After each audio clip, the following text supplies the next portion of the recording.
کہ اللہ کے حبیب سرور کونین صلی اللہ علیہ وسلم فرمایا کہ دو نعمتیں ایسی ہیں کہ لوگوں کو نہیں پتہ۔ مفہوم یہ حدیث یہ ہے، پہلی انسان کی صحت، دوسری اس کی فراغت۔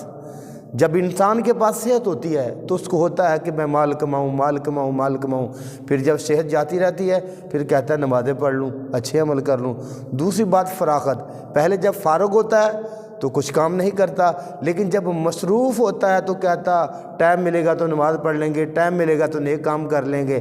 اللہ کے حبیب سرور کونین فرماتے ہیں دو نعمتیں ایسی ہیں جن کے بارے میں لوگ خسارے میں ہیں، تندرستی اور فراغت۔